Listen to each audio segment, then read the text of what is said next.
My friends, I have a problem with Islam. I am offended by Islam. Islam is a thoroughly offensive cult. That does not make me a racist. It does not make me Islamophobic. A phobia is an irrational fear of something, and I do not have an irrational fear of Islam. There is nothing irrational about my fear of what I know will happen to my country and my people if Islam win this war. I am not a racist. I see many people of different ethnic origins with us in the English Defence League.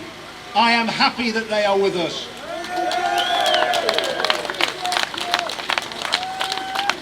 The political left, the Union of Anti-Fascists and the Muslims, they hate the fact that the English Defence League are not only culturally diverse, but that we are becoming more and more diverse, as people of all faiths, all colours and all ethnic backgrounds are seeing past the lies that are perpetrated about the English Defence League, and they realise that we are not the racists, and that this diversity will make us stronger and help us win this war.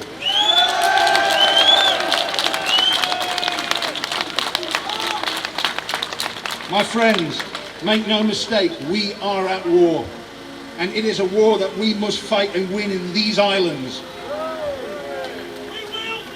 The storm clouds are gathering. The seeds for an Islamic holy war have been planted in Europe, and political correctness is the compost that has enabled it to grow. We did not start this war. This war has been thrust upon us and has been going on for generations. Only we didn't realise it until now. It is not new. The Muslims have been doing this since 622 AD, 1,400 years. It is time that we got with the programme, people.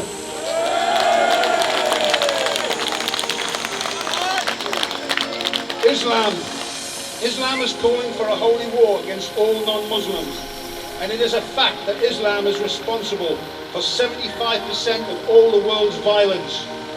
Since 9/11, there have been more than 17,000 Islamic acts of terror worldwide, leaving over 70,000 people dead and more than 100,000 seriously injured.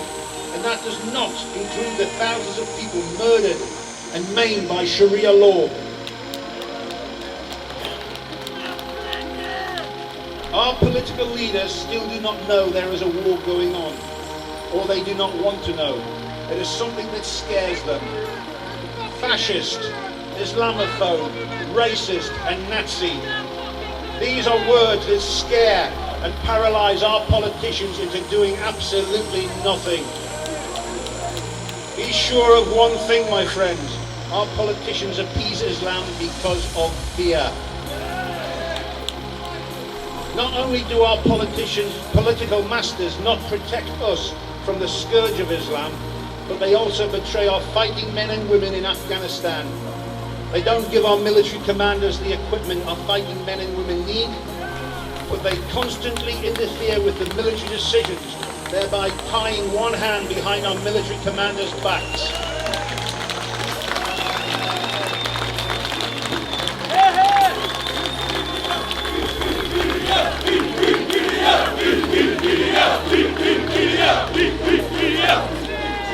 That, my friends, cost our people their lives.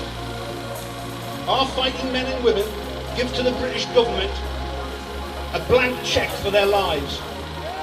And the British government has cashed those cheques time and time and time again. And when the men and the women leave the armed forces, the government think that's the end of the matter. Well, it's bloody well not.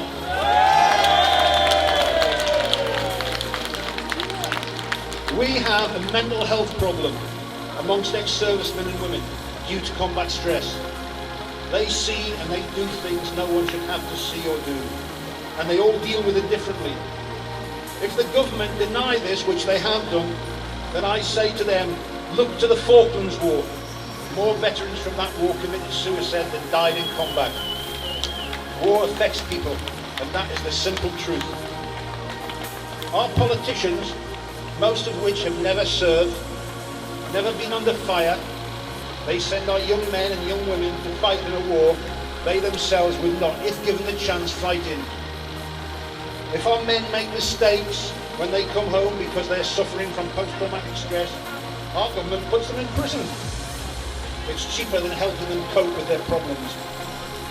They betray our fighting men and women, and they betray our people on a daily basis.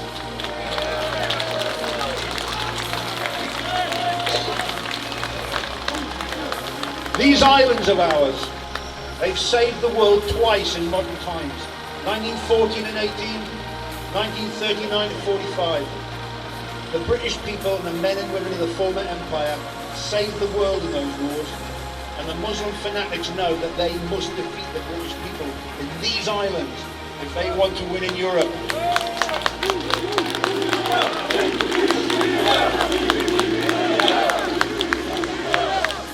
Therefore, my friends, we must win this war. And with the help of the British people and the people of the British Commonwealth, we can win this war. Make no mistake, this is World War III. And make no mistake, my friends, if we lose this war, some of us will cease to exist, and we will, as a nation, be extinct. We are not fighting this war for ourselves, but for our children, and the children who will never be born if we fail. I'm telling you now, failure is not an option.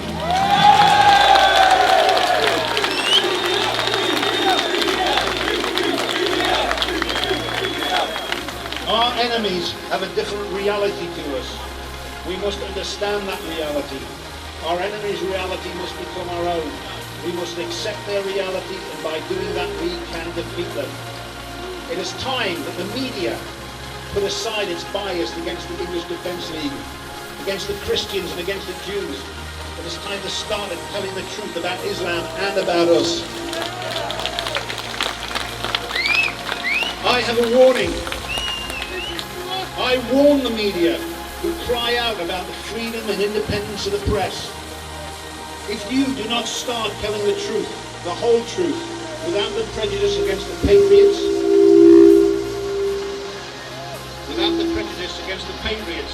who are so hated by the left of the political correct brigade, that in 3 or 4 generations, if we fail, there will be no freedom of the press that you put such great store by.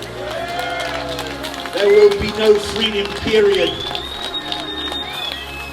And guess what? You, the ladies and the gentlemen of the press, you by your cowardice and submission will have colluded in the destruction and death of all our freedoms. When it comes to freedom, my friends, we must tell it, we must teach it, we must live it, we must breathe it, we must be prepared to fight for it, and if that is what it takes, we must die for it.